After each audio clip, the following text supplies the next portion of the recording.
বিষ খাইছে কেন? আমি মেয়ের ইসি জানি যে হলো মেয়ে হলো শাশুড়ির সাথে আর নানা শাশুড়ির সাথে গ্যাঞ্জাম করে বিষ খাইছে। জামাইয়ের সাথে না, জামাই নিয়ে আসছে মেয়ে হাসপাতালে। নিয়ে আসার পরে জামাই দেখে শুনে বাড়ি গেছে। বাড়ি যাইয়া আবার জামাই আইসে দেখে শুনে টাকা দিয়ে ছেলে আনতে বাড়ি গেছে। ছেলে রয়েছে, ছেলেটা নিয়ে আসি গে। ছেলে আনতে যাইয়া কি হয়েছে বাড়ি আর জানি না। তারপরে জামাই হইলো বলে বিষ খাইছে। রাত 2টার সময় সংবাদ পাই যে জামাই মারা গেছে। পরকীয়ার জেরে স্বামী স্ত্রী দুইজনের একসাথে বিষ পান, অবশেষে মারা গেলেন স্বামী। তারপরের ঘটনা চলুন জেনে আসি। পিতা বৈজাগ্রের সাথে লাইন করেছে, আমি তা ধরেছি, তাই তিনি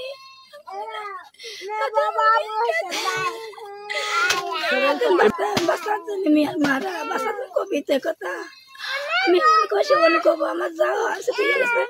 আর যাওয়া হয়েছে হয়েছে আর মনে খাইছে ওই বিটা জন্য বিটা ব্যাগের সাথে লাইন করেছে। ওই লাইন করেছে তার সাথে ঘষা করতে পারেছে।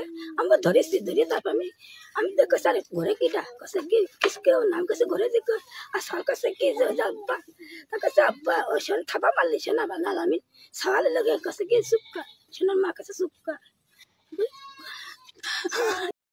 পরকীয়ার জেরে স্বামী স্ত্রীর বিষ পানের ঘটনা ঘটেছে।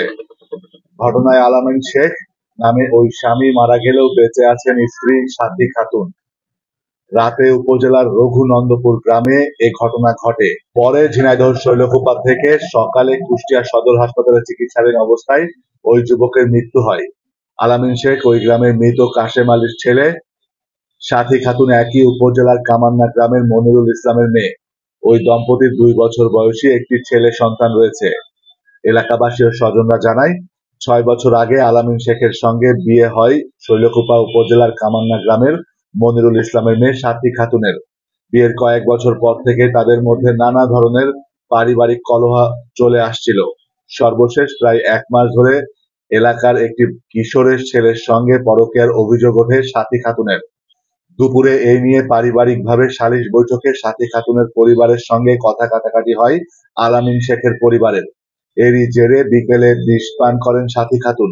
পরে তাকে উদ্ধার করে শৈলকুপা স্বাস্থ্য কমপ্লেক্সে ভর্তি করেন পরিবারের সদস্যরা। স্ত্রীকে হাসপাতালে ভর্তি রেখে রাত 10টার দিকে বাড়িতে গিয়ে বিষ পান করেন আলামিন শেখ। পরিবারের সদস্যরা প্রথমে তাকে শৈলকুপা স্বাস্থ্য কমপ্লেক্সে নিয়ে গেলে কর্তব্যরত চিকিৎসক তাকে কুষ্টিয়া সদর হাসপাতালে রেফার করেন। সেখানে চিকিৎসাধীন অবস্থায় সকালে তার মৃত্যু হয়। আলামিন শেখের মামি উম্মে সালমা জানান, পরকীয়ার বিষয়টি জানতে পেরে শনিবার দুপুরে পারিবারিকভাবে বসাবসি হয়।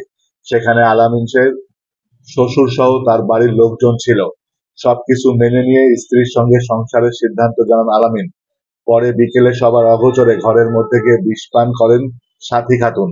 জানতে পেরে আলামিন ও পরিবারের সদস্যরা তাকে শৈলকুপা স্বাস্থ্য কমপ্লেক্সে গিয়ে ভর্তি করে।